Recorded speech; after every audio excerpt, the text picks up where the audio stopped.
Let me go in here. Hello and welcome to the Transformational Speakers Podcast. I'm your host, Erin Lohman-Jack, and today we have with us an amazing woman who is a friend of mine. We met about a year ago and just recently reconnected, and I'm just super excited to have her here today. So Vicki is an author, speaker, award-winning leader, international business consultant, and direct sales expert. She's a podcaster and a live streaming personality. I should just call you that. You're just a live streaming. I am, right? Exactly. I am a live streaming all over the place personality, right? You so are. So Vicki spent 20 years in the direct sales industry, specializing in helping people to make the most out of their life with her speaking engagements and coaching programs. Mm-hmm. To help others achieve the success she has been so blessed with. Her mission is to inspire others to live the life of their dreams by helping them identify and flourish in areas they are truly passionate about. Social media is one of her strengths, and live streaming, as we said, is one of her passions. Vicki generated a six-figure income in less than a year from her live streaming platforms and created a free course to help others called Rock That Stream, which is so exciting for me because I just received it and I'm excited to jump in and get through that. Her weekly podcasts include He Said, Red Said, and Vicki Fitch Live, A Fresh Perspective. We're the first to be published live on Facebook Live and reaches audiences up to 300,000 per show. How many of you out there as transformational speakers really want to have that kind of impact, right? Right. She delivers value on Periscope and Facebook Live, which makes me laugh. Is Periscope still around? It is. We can talk about that in a minute. Yes. I have no idea. That's where this whole live thing got started, right? Yeah. Well, Meerkat, but we can talk about that later. She started doing this at least one time a day, bringing inspiration and training on everything entrepreneur, and her tagline is sales to social media and everything in between. She started her first business at 12 and bought her first house at age 19 and started her first company at the age of 20. She calls herself a serial entrepreneur. Hopefully it's not like the last episode we were talking about serial killers. Yeah.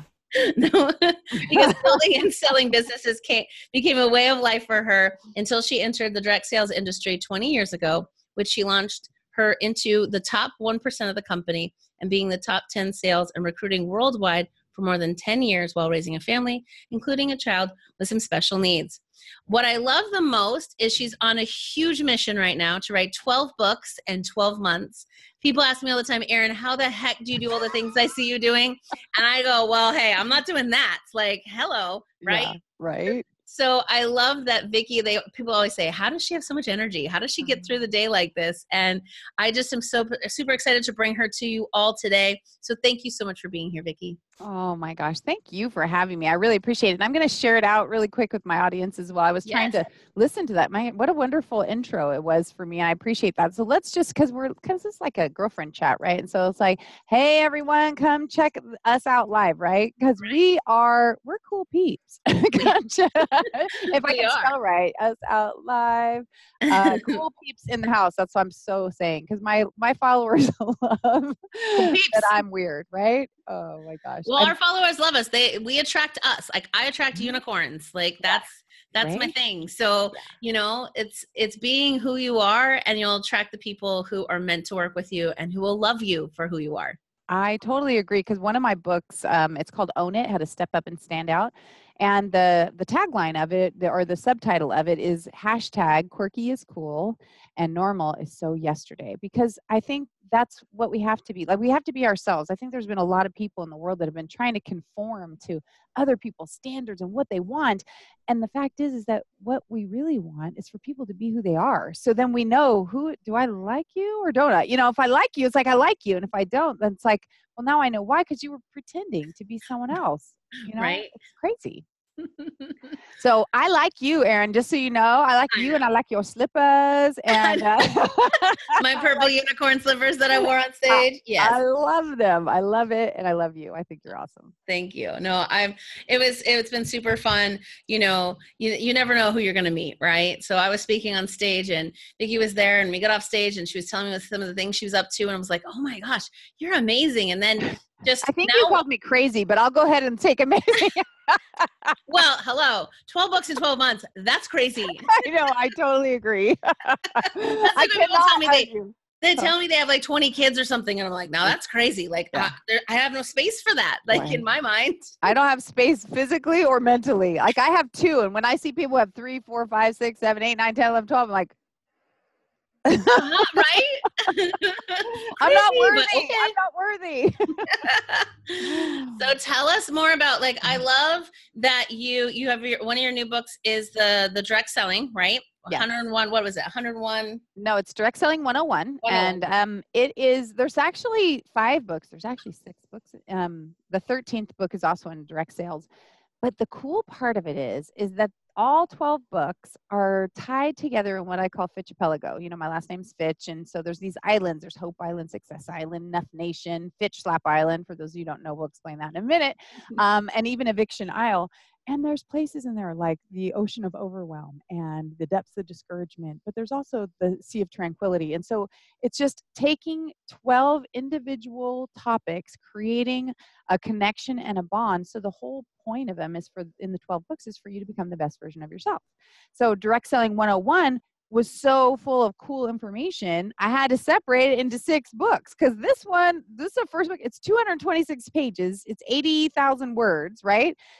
People don't want to go much past that. And for a 101 book, it's like Direct Selling 101. It's 3 feet high. You can't even carry it, but hey, it's for beginners. So I did break all the basics down, and it's not the basics. And I'm very passionate about this, so forgive me if but it's not just the basics of how to sell, schedule, recruit, which just for the record, we all do. We all have to sell ourselves to other people. We all have to schedule appointments. We all have to, work on getting what we want from other people without being manipulative, salesy, sleazy, or cheesy. And so this just is that support system to remind you how to become the best version of yourself, how to communicate effectively, how to ask the right questions, and how to reframe things and look at them differently, especially the things that cause us fear. So yes, that's Direct Selling 101, and then carries on. The theme carries on throughout the rest of them. It was so funny when you're talking about this big book. I was thinking like going on the airplane, you always have your books that you're reading, and I could just see this big old book. Sorry, ma'am, we can't. That doesn't fit in the storage unit. But this is my Direct Selling 101 book. I need all of this. It's 80 pounds. I've been working out all week just to make sure I can lift it. I love it. That's awesome. So tell us so you have the Direct Selling 101. What other books that you have right now? Well, the second one is called Evict the Bully in Your Head. That came out on the 12th of last month. 12/12 at 12/12 was when the first book launched. And then 1/12 at 12/12 was the second one. And it goes on throughout the year. On the 12th of each month at 12:12 p.m. we launch a new book. And so Evict the Bully in Your Head is the second one. And it is a book that's about, I call it not enough syndrome. We're trying to inoculate the world or cure them of NES, not enough syndrome.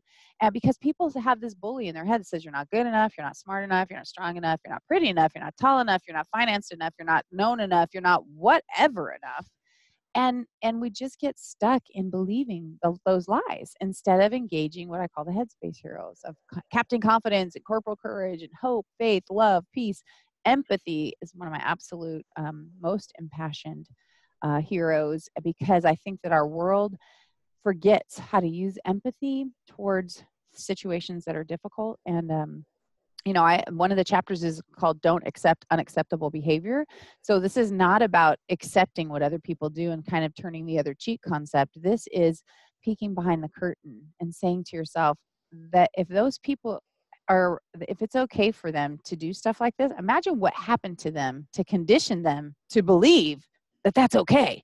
I mean, and when we look at it that way, and in the book I talk about this, and I hope you're okay with me sharing it, it's like that there's so much crap going on in the world, right? And we're in a movie, and we hate the bully in the movie. We hate him. We're all, and then we see behind the curtain and we find out that the bully's been beaten by his dad. His mom's dying in the hospital of cancer. His dad won't pay for the medicine because he's spending it on his mistress. And this kid is working from 12 a.m. to 4 a.m. every day trying to make the money to get his mom's medicine. And then the coach sees his dad punch him and doesn't even do anything. And now we're like,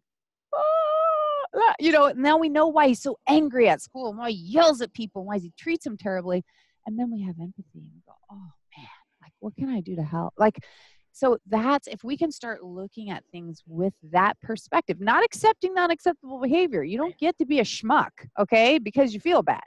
but we can be empathetic and say, hey, I'm super sorry about what's going on in your life. And let's step up. Let's be, let's be the best version of ourselves and evict those bullies along the way. So that's a long version of my passionate plea about that one, and how we need to do bubble bumps, which is bump people out of those intimacy bubbles that allow them close to our vulnerability.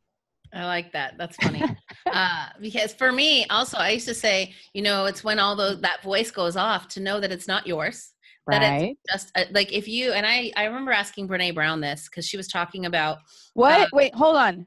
You spoke to Brene Brown? Okay. You don't know. I'm sorry, people. It's a slight sidebar.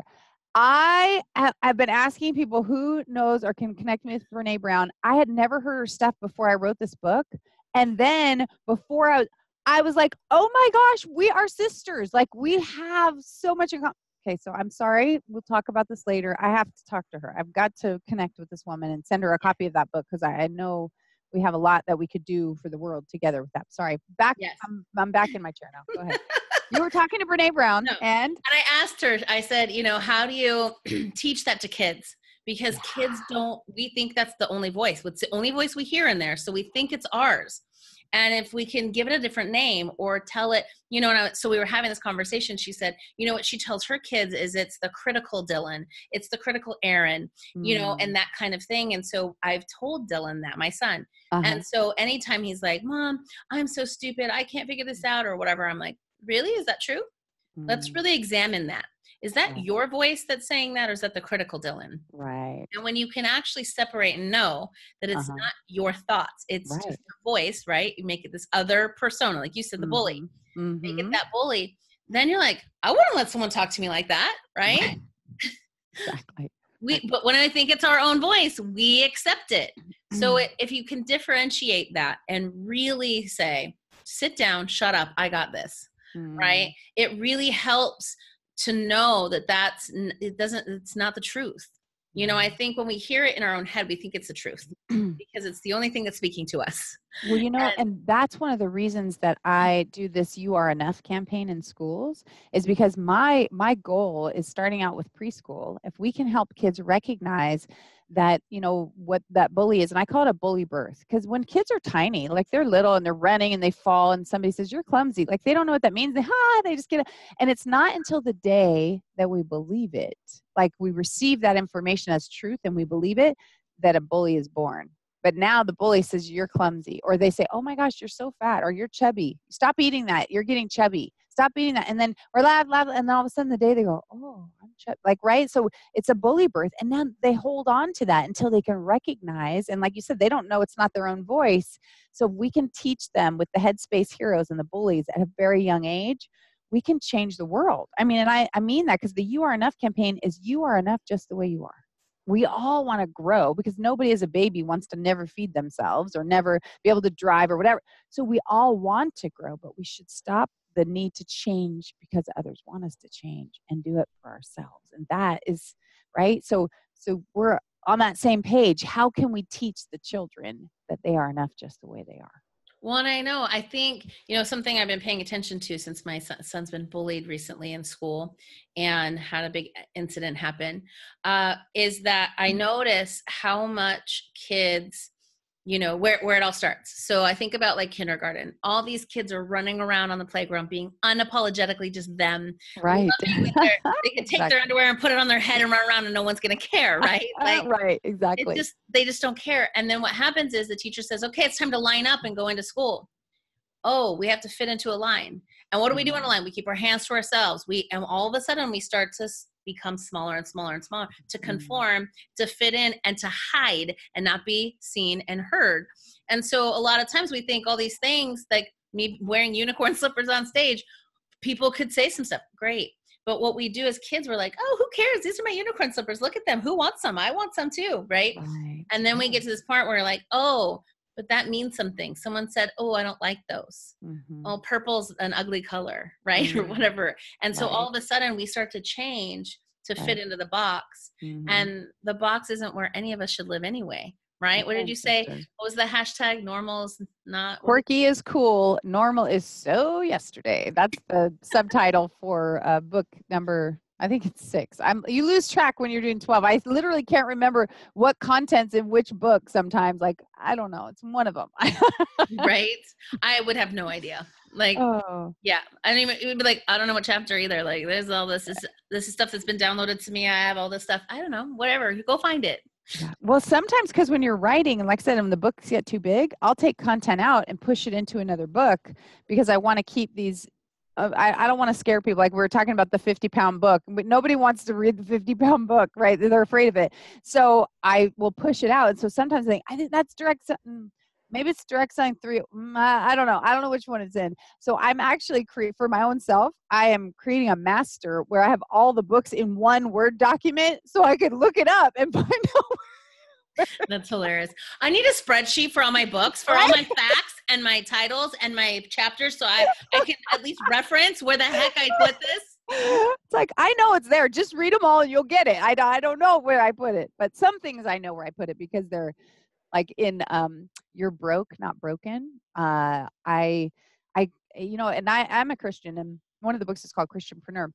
But I believe that God really just speaks to me because where that book started, where I was going with it, is nowhere where it went. I mean, it is the concept, because the concept is that you don't look at yourself and do not compare yourself to your bank account. Your value as a human has nothing to do with your bank account.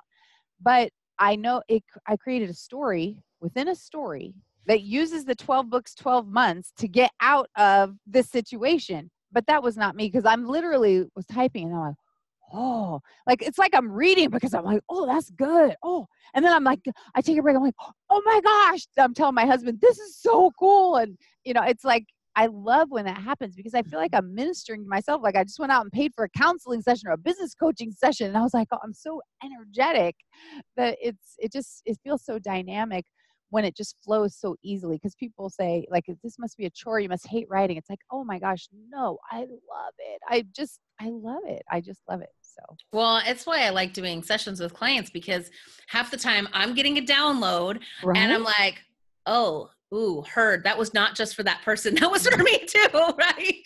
And so it's this moment of like, I take it in and I'm like, oh, okay. And I'm like, wait, is this for me or is this? And then I'm like, no, it relates to them. So I say it and then I'm like, and I'll be honest, that one was also for me because I get it. I've been there, right? So, yeah, note to self. That was good. Get the notes over here. Then the funny thing is, it's like when it is flowing through you, I wrote a book. I started my book, The Spiritual Thought Leader, and I got maybe like 8 pages in Word. Right? More than that. However, my computer corrupted and it was gone. Oh, no. And I remember going, out of everything I saved, I left that on my desktop only because I was writing when I was flying. Every time I'd be flying, it's like I got such, I don't know if it's closer to God or what, but it would come out so much easier. Uh-huh. And so I was like, I just left it on my desktop and never thought to put it in the cloud, whatever.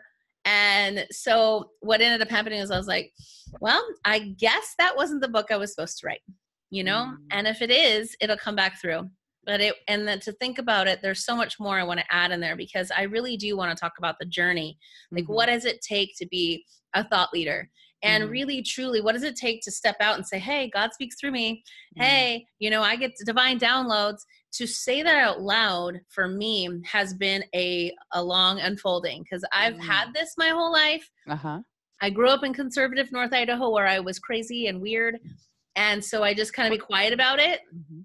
And I was kind of in the closet. I was in the spiritual closet. And so when I started doing it, it was so freeing to be able to say it and stand for it and not be afraid to be judged by it, And so it's like, oh, I want all of that experience to be in there. And I want to be like, when you can't pay your rent and you don't know what's going to happen and what happens for you and where do you go with that and what are the thoughts you think and what would I know I'm the kind of person who will do whatever it takes. At the same time, there's also the surrender, right? Yeah. So it's finding the balance of both of those things at the same time. Yes, so absolutely. I definitely think that is important.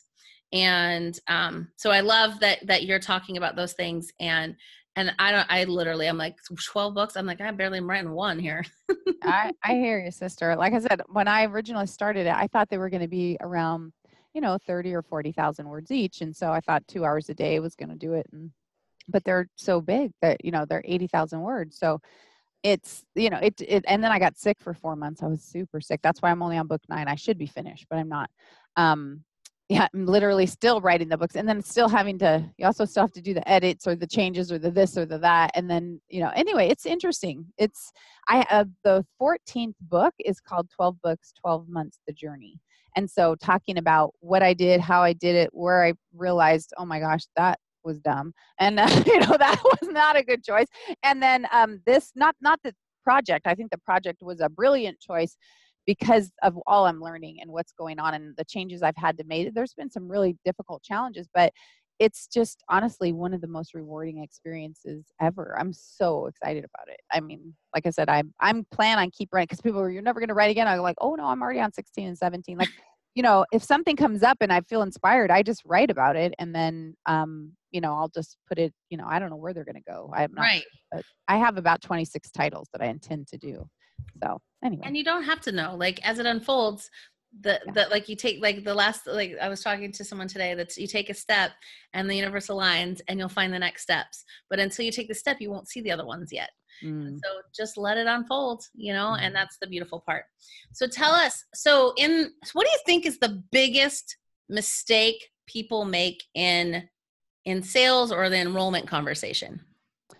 Well, I think it's that they don't listen. I think they have a plan. They decide what they're going to do. They decide what you need. They decide that they have a quota, or they decide they need to sell something, or maybe they're hungry and they got dollar signs in their eyes, whatever it is, that they make a decision that their goal is to sell you something instead of their goal is to serve you, And so I just got interviewed for something. They were asking about what is the greatest negotiating tactics? What are the negotiating tactics at present? What are positive ones? And I said, well, I'm going to tell you, I'm going to take a completely different approach probably than everybody else is. I think that when you actually listen, when you ask good questions and you listen with the intent to serve, there's really not a lot of negotiating that goes on. People dig their heels in and get ready for the battle because you're coming at them for what you want and they're trying to hold what they want. And that is insane. Like, I don't want to deal with anybody that sells something to me like that. I want somebody who comes to me and goes, Vicki, what do you need? And I tell you what I need. And then they say, and what are your goals? And then they tell me what solutions they have. And then they offer me it for a price point. If it's within my budget, I'm so excited that I didn't have to gird up, I didn't have to get the armor on and the katana out. And, wait, my friend. I was thinking about big sumo dudes, like, right? Get ready, and they're like across away from each other, like. And it's like, well, but that's what this is this cat and mouse game people are playing, and it's insane. There's no way I'm going to play that game. And let me tell you, as a salesperson, if you try and play it with me, bye, Felicia, because I'm done. I do not have time for you. I want somebody who cares about me. And okay, this is probably a news flash to some of you, and others of you are going to be like, oh yeah, that's totally right. I don't mind paying more for someone who treats me with dignity and respect and who intends to be there when I have a question. I'm not talking about, I'm just going to pay an extra $10,000 for you to listen to my problems. I'm talking about fair. If you're a representative, you deserve to be compensated. If you know your products and prices, if you can show me what pain point that you can solve that I didn't even recognize, you are so valuable to me that I want to honor you with my business, and I want you to get paid. I'm not trying to pick your pocket. I mean, honestly, I'm very passionate about this, obviously, right? But it's true. Yeah. I don't get it. So when people are buying products from me, they don't try and negotiate my price. If they do, we're not a good fit because, I'm not coming in going, hey, I'm going to charge you an extra 10 grand. See if we can negotiate in the middle somewhere. It's like, these are my prices and this is what I offer you.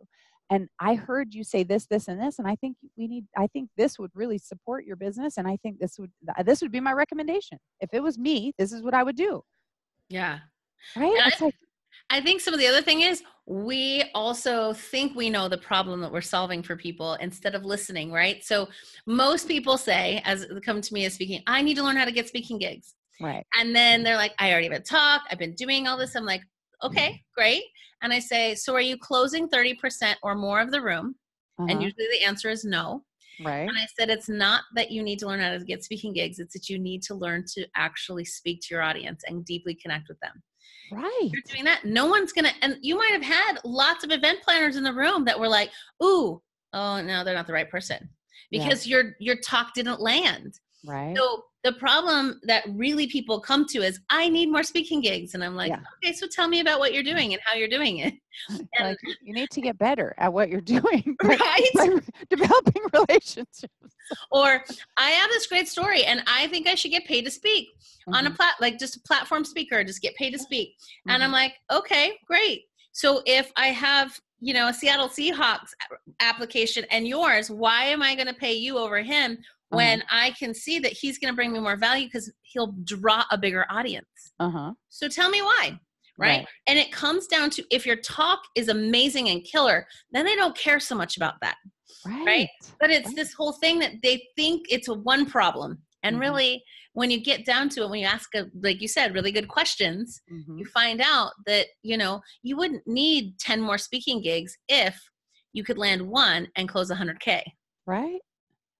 I mean, but even imagine it's the relationship that you're getting and how much more referral business you're getting from that and how people are talking about you. Even if that person, the relationship you built wasn't able to afford you, they're going to share the dynamic experience about you and your abilities with everybody they know, because it's like light bulb go on. There's a relationship here. I actually like that person. I didn't have to put on my armor and get ready. I'm not going to get pummeled with, we all know that there's some people out there that use some very manipulative strategies. And, once you have no more money, they kick you to the curb, right? It's like, who wants that, right? But it's so rampant out there because, and again, it ties into both of these, the first two books, Direct Selling 101. I actually talk about that in a used car salesperson because they have a reputation. It's not necessarily justified in any way, shape, or form, but they have a reputation for trying to sell you whatever they want to sell you. And then I use this example and say, and people say, oh, come in with, they give you these negotiations. Come in with exactly what you want and exactly what you're willing to pay and blah, blah, blah. It's like, well, how do you really know what you want? Now, I would like a yellow car or this or that. I want 4 doors. I want this or that. And so I use this example. So when the sales representative, gives you exactly what you want and you drive off the lot and realize, holy Toledo, the kids are arguing, they're fighting about this, and all he would have had to do is say, I noticed that you have 5 members of your family. I recommend the sport package because it has USB ports at every charging station at every seat, and it's got the thing. And I don't know about if you're like my family, but my kids tend to fight on long trips. And like you'd be like, oh, I didn't even say thank you, right? Thank you for saving me, because they know their products. So it's not about meeting a customer's price point. It is about sharing the information. I always say selling is simply providing enough information for people to make an informed decision. And that means telling them whatever you know. And then they get to pick. It's not you then pressure closing them going, lady, you're going to be really upset when these kids are fighting and it's going to be your fault. I mean, that's so tacky and lounge lizard Larry kind of selling, right? Who does that? I know. Right? There's also that bully in their head that's telling them if they don't close, they're not good enough. If they don't, and so if we look behind the curtain, we can see that they're not bad people. They've either just been taught by people that don't get it, or they have something to prove. And like I said, we can all change and become the best version of ourselves by recognizing other people's value. For sure. And it's funny because when I walked onto the lot to buy my car, I said, give me your card. When I find it, I'll come to you. Because here's the thing. I don't know exactly what I want. An SUV, but what I really want is this. I want to get in it and feel worthy and loved and supported and taken care of. And you can't just sell me some like stats, right? Right. That's not going to happen. It's me getting in a car and going, ooh, this is it. And I said, so just give me the space. I promise you'll be the dude I come to. Especially I'll come with a lot of questions. I'll bring you back out. You can tell me all about the car. I just need to, it's going to be an experience for me. It's what I sit in and I go, this is it. And they were like, okay. And they just follow my husband. I was like, go send them off somewhere else. They'll chase you. So that's what we did. And it worked. And I got in my car. I was like, yes. And then I knew there was the same Buick Enclave. One had a sunroof. One had the GPS in the front. I'm like, And then I was like, well, if you throw in the DVD player for my kids, I'm in. And they were like, done. So it was like, I just needed to be in that moment and know that that's what I needed. Like, that's what I wanted. And I don't need you to sell me on something. Like, I'm listening to my needs and what Right. I want. And then I'll come tell you what I want. And then we Right. can figure out what that looks like.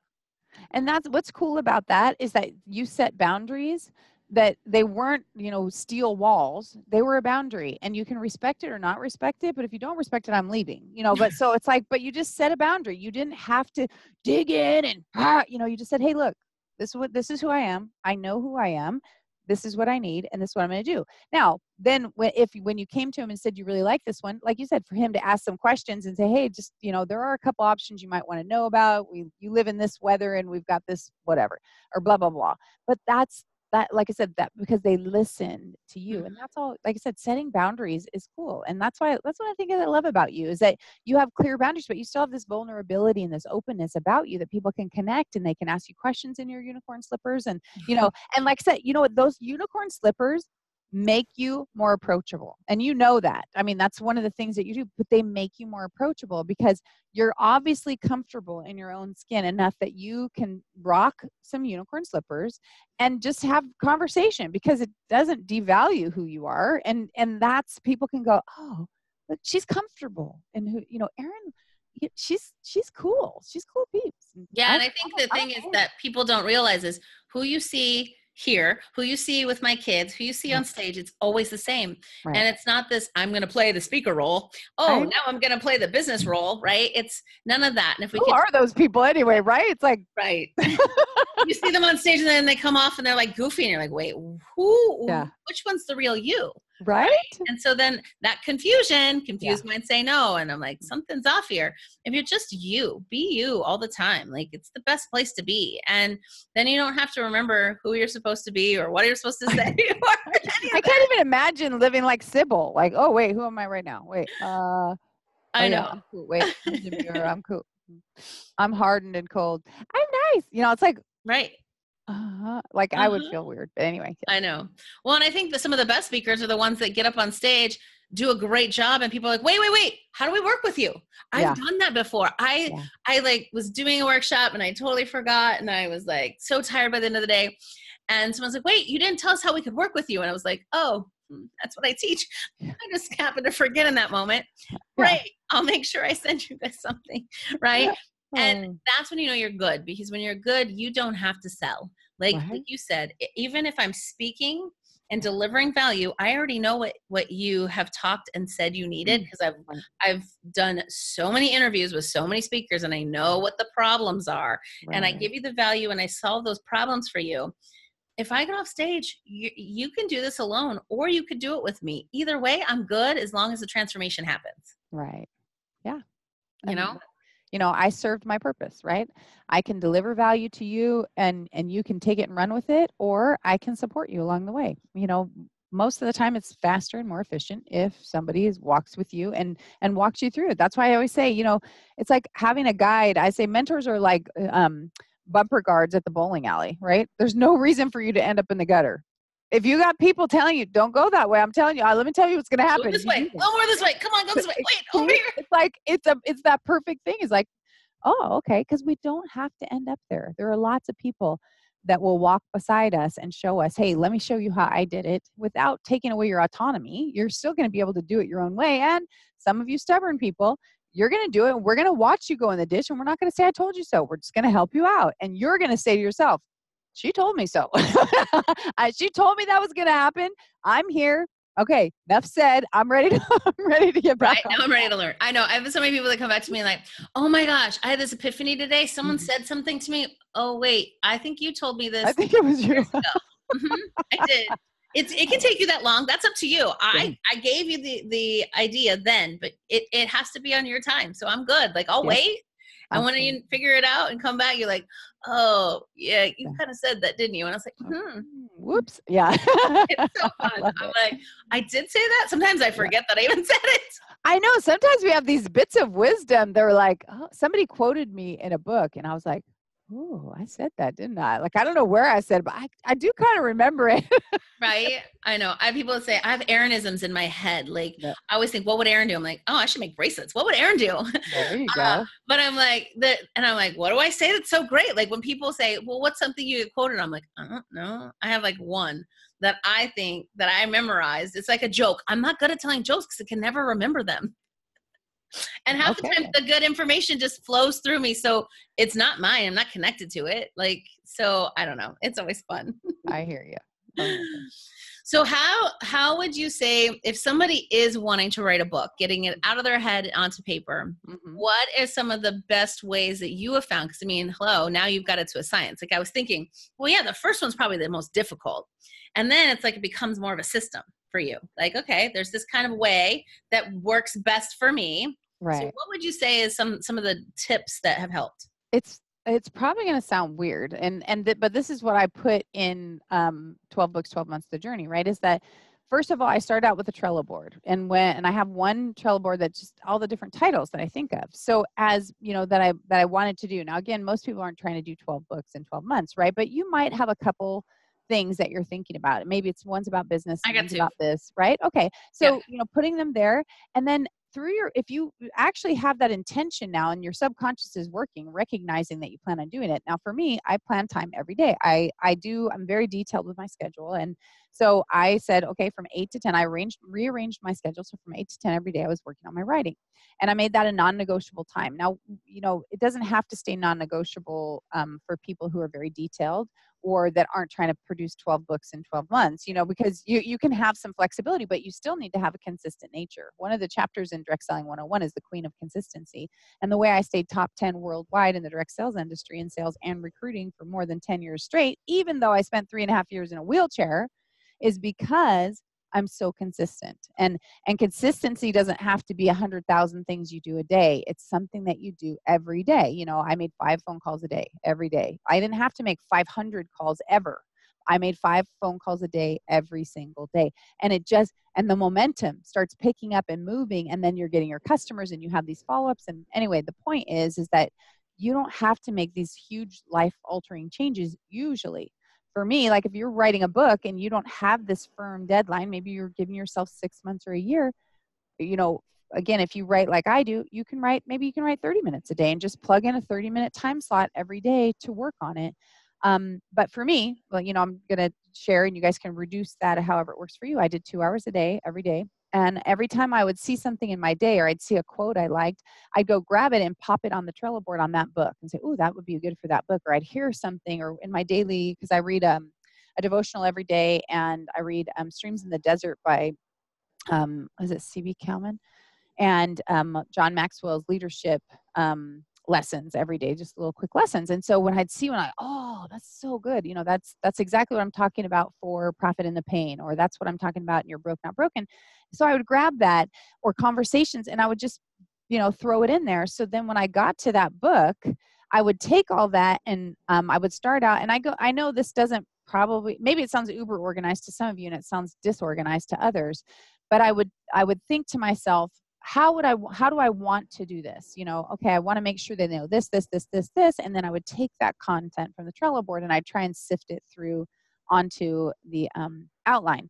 Now I'm going to tell you, I've never actually followed these outlines. This is the truth, because then when I start writing, I just go, and it just goes where it wants to go. But then I use the outline to check off, oh, I forgot to talk about that, and so make sure I add it in somewhere.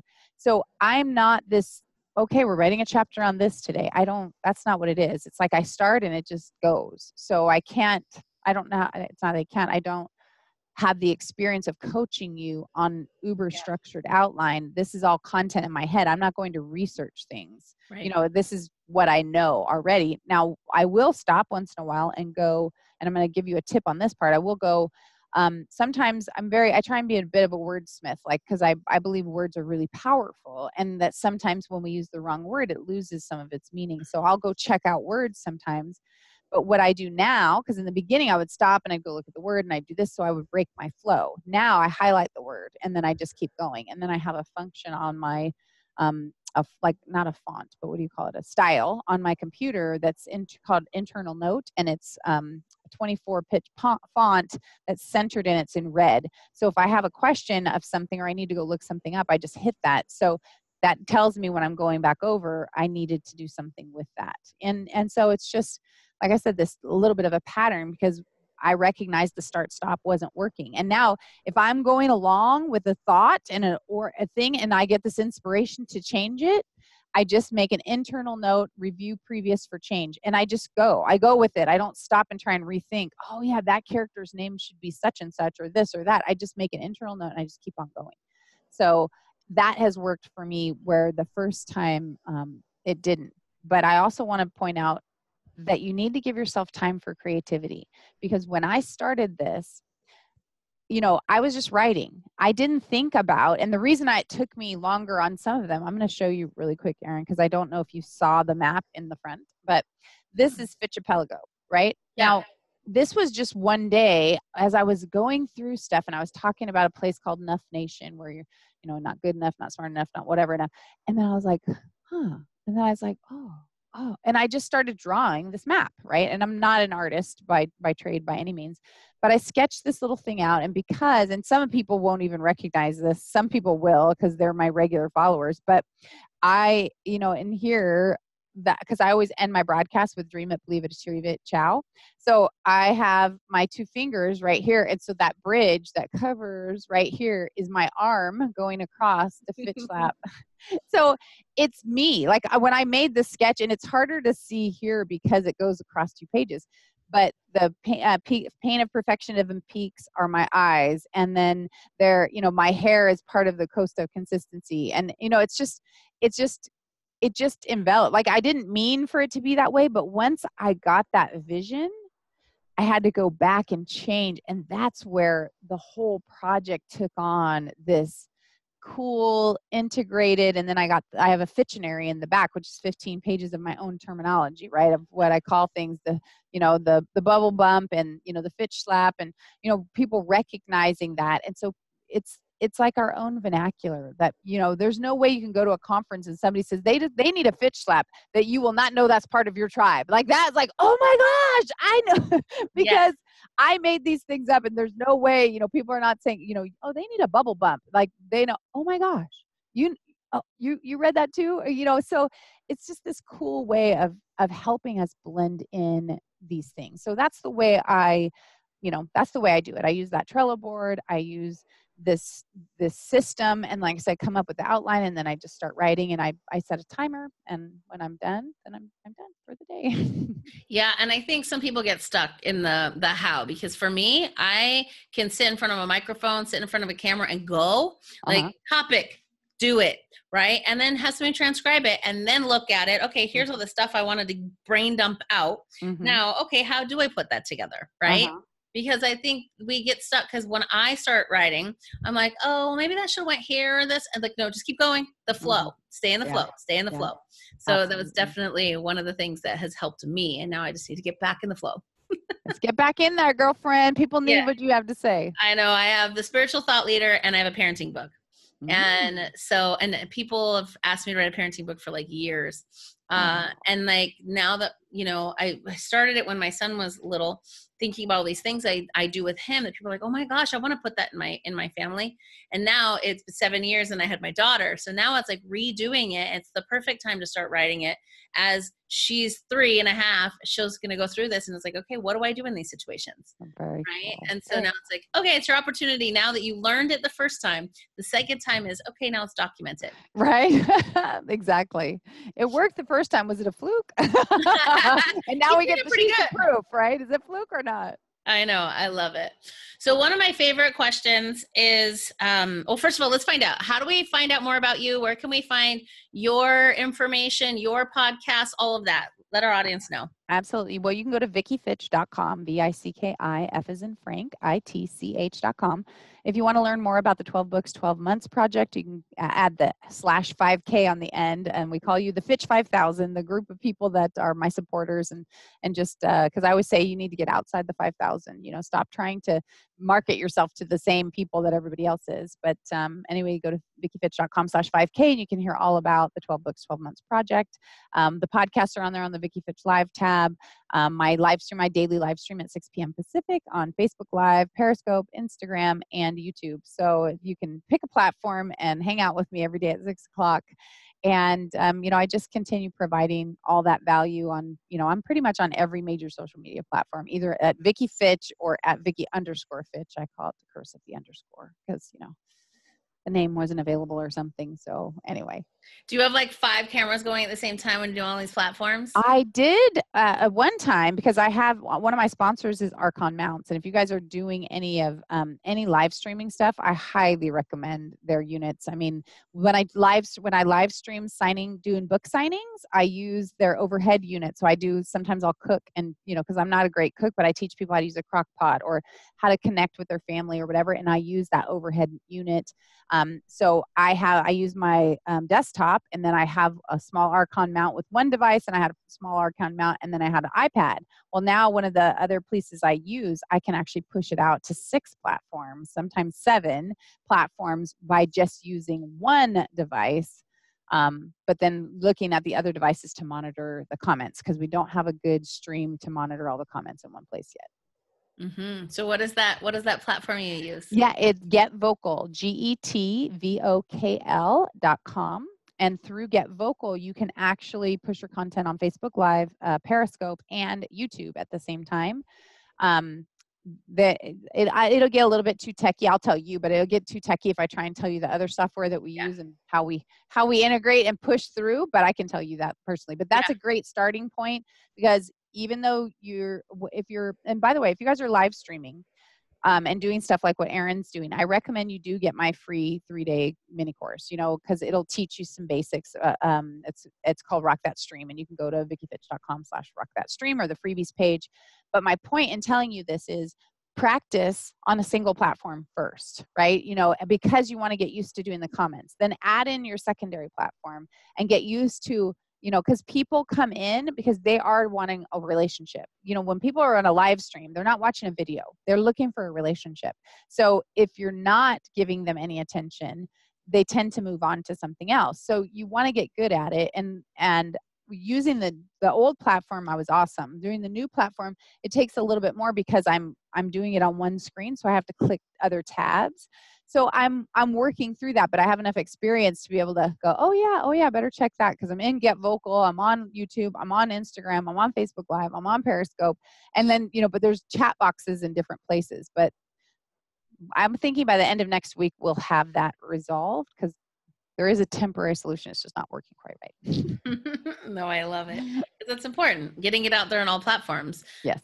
Circular virality, like making sure that if people want to find you, you're on different platforms. I mean, my podcast is on 7 different platforms so that people can find it wherever they like to find their podcast, right? Wherever it's convenient, right? Yes. So my favorite question to ask always at the end is, I always talk about ELJ being my future self. And she runs a $40 million company. She's, got all these, she's a New York Times bestselling author. She's, all of these things. And when I have a struggle, I usually bring her into my office and I sit her down across from me and I ask for her advice. So if you were to bring your future Vicki in front of you, what would she say to you as some advice? That's a really good question. I imagine that she would remind me to enjoy the journey. Yeah. And because, because I'm going to play a little tweak on what you're asking, right? And saying, if I was talking, as people often ask a similar question, but opposite, what would you tell your younger you, right? What would you say to them? And, well, I would probably tell them that girl's going to T-bone you, and then it's going to put you in, you're not going to be able to sit for 6 months, and that it's really going to hurt your business. And of course, I would want to not have that happen. Yet the people I met because of it had so much impact in my life. I don't know that I would want to taint me, to not doing that, even though I'd love to get rid of that pain, because there is profit in the pain. And I feel like, as sucky as some of the situations I've been through I learned so much. So I think that other me would remind me to enjoy the journey, remind me that all those dreams and goals are coming, and to start planning now, how you can serve other people. Because I have this, since a young child, I've always wanted to have this foundation. And now through one of these books, I came up with the name of the foundation. And, what the intention is. But I feel like that's totally where things are going. And that's what she'd remind me. Start planning now, kind of like I do my Trello board for the book. Start planning now how you're going to serve those people, what you're going to use for criteria of who you're giving this money to, and how you're going to, how you're going to build that foundation, because it's coming. And, being prepared will give you a lot of opportunities to bless a lot more people and to provide the same value to them so people can stop, floundering. I think there's a lot of people floundering. Yeah. In silence too, because they're not sharing it. Right? Yeah. They're pretending. They got the facade going. Looks good on social media. Hi. I mean, if you know me, I on my broadcast, I'll cry sometimes. Like if I'm hurt, I'm like, yeah, God, this just really hurts. But I minister to myself by sharing with people. So I get, like I said, it's like a free counseling session from myself to myself. So it's a great way to help. Everyone gets to be part of it. Right. And yeah. And you know what? That's what they do. They encourage. And I think they do appreciate that transparency, because I don't try and pretend. And once in a while I get on a rant about somebody who's taking advantage of other people and how much it makes me mad, and tell them to take action, because I believe strongly that we need to, if we're not willing to stand up for things, then we're going to continue getting all the leftover crap that's available, instead of getting the best that's available. And we need to step up and stand out. Yeah. And I think now more than ever, with the government and how everything is going right now, I think it's really been, no matter what side you sit on, for me, it's making things painful, stirring the pot enough that people get so frustrated that they actually start using their voice. Because for so long we've just taken it, or, oh, whatever, it's not such a big deal. But now it's being so big and so, national and international that it's hard to ignore. And so if you have solutions, if you have things to say, go out there, take action, do something that changes that problem. Don't just sit back with your hands under your butt and be like, oh, I hope they figure this out. Right. Like use your voice. And I think that's the best thing that this whole thing, all the things that are happening right now on the planet, is really showing us that our voice does matter, and that one person can make a difference. Absolutely. And like I said, that's with this You Are Enough campaign. That's what I believe. I'm hoping my one voice will be amplified by people recognizing you are enough just the way you are. And how can we continue to build ourselves and recognize our value? I mean, that's, like I said, my heart is just, I know we can change the world. And I know it sounds lofty and it's a BHAG, but I have zero doubt. I totally know it. Yeah. Well, I'm here to serve 1 million people, serving 1 million people. Like, that's my thing. Girl. I know that's how we can change the world. So, well, thank you so much for tuning in to the Transformational Speakers Podcast, and we will see you on stage.